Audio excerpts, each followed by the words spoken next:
ಈ ವರ್ಷದ ಮುಂಗಾರು ಕರ್ನಾಟಕವನ್ನು ತೀವ್ರವಾಗಿ ಪರೀಕ್ಷಿಸುತ್ತಿದೆ.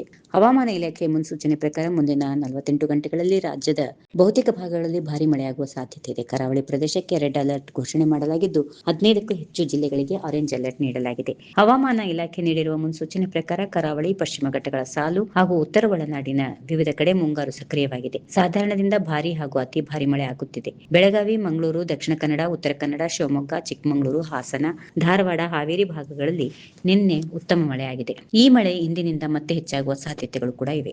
ಜುಲೈ 9ರವರೆಗೆ ದಕ್ಷಿಣ ಕನ್ನಡ, ಚಿಕ್ಕಮಗಳೂರು, ಹಾಸನ, ಕಲಬುರಗಿ, ವಿಜಯಪುರ, ರಾಯಚೂರು, ಧಾರವಾಡ, ಗದಗ, ಬಾಗಲಕೋಟೆ, ಬೆಳಗಾವಿ, ವಿಜಯಪುರ, ಬಳ್ಳಾರಿ, ದಾವಣಗೆರೆ, ಕೊಡಗು, ಮೈಸೂರು, ಬೆಂಗಳೂರು ನಗರ, ಬೆಂಗಳೂರು ಗ್ರಾಮಾಂತರ ಸೇರಿದಂತೆ ಒಟ್ಟು 15ಕ್ಕೂ ಅಧಿಕ ಜಿಲ್ಲೆಗಳ ಕೆಲವು ಕಡೆ 115ರಿಂದ 200 ಮಿಲಿಮೀಟರ್ ವರೆಗೆ ಧಾರಾಕಾರ ಮಳೆ ಆಗಲಿದ್ದು ಆರೆಂಜ್ ಅಲರ್ಟ್ ನೀಡಲಾಗಿದೆ. ಬೀದರ್, ಯಾದಗಿರಿ, ಹಾವೇರಿ, ವಿಜಯನಗರ, ಕೊಪ್ಪಳ, ಚಿತ್ರದುರ್ಗ, ತುಮಕೂರು, ಮಂಡ್ಯ, ರಾಮನಗರ, ಚಾಮರಾಜನಗರದ ವಿವಿಧ ಕಡೆಗಳಲ್ಲಿ ಸಾಧಾರಣದಿಂದ ಭಾರೀ ಮಳೆ ಆಗಲಿದ್ದು ಯೆಲ್ಲೋ ಅಲರ್ಟ್ ನೀಡಲಾಗಿದೆ. ಕರಾವಳಿ ಹಾಗೂ ಮಲೆನಾಡು, ಉತ್ತರ ಒಳನಾಡಿನ ಜುಲೈ 9ರ ನಂತರ ಮುಂಗಾರು ಅಬ್ಬರ ಕೊಂಚ ತಗ್ಗಲಿದ್ದು ಆಗಲೂ ಸಾಧಾರಣದಿಂದ ಭಾರೀ ಮಳೆ ಆಗಿರಲಿದೆ. ಒಟ್ಟಾರೆಯಾಗಿ ಮುಂದಿನ 48 ಗಂಟೆಗಳ ಕಾಲ ರಾಜ್ಯದಲ್ಲಿ ಮಳೆಯ ಆರ್ಭಟ ಹೆಚ್ಚಾಗಿರಲಿದ್ದು ಒಳಹರಿವು ಹೆಚ್ಚಾಗಿರುವ ತುಂಗಾ ನದಿ ಜಲಾಶಯ ಮತ್ತು ಕೃಷ್ಣಾ ನದಿ ತೀರದ ಜನರಿಗೆ ಎಚ್ಚರಿಕೆಯಿಂದ ಇರುವಂತೆ ತಿಳಿಸಲಾಗಿದೆ. ಕರಾವಳಿ ಭಾಗದ ಮೀನುಗಾರರು, ಮಲೆನಾಡಿನ ಗುಡ್ಡಗಾಡು ಪ್ರದೇಶ, ತಗ್ಗು ಪ್ರದೇಶ ಜನರು ಅಗತ್ಯ ಎಚ್ಚರಿಕೆ ವಹಿಸಬೇಕಿದೆ. ರಾಜಧಾನಿ ಬೆಂಗಳೂರಿನ ಒಂದೆರಡು ಕಡೆಗಳಲ್ಲಿ ಹಗುರ ಮಳೆ ನಿರೀಕ್ಷೆ ಇದ್ದು ಗರಿಷ್ಠ 31, ಕನಿಷ್ಠ 21 ಡಿಗ್ರಿ ಸೆಲ್ಸಿಯಸ್ ತಾಪಮಾನ ಕಂಡುಬರಲಿದೆ.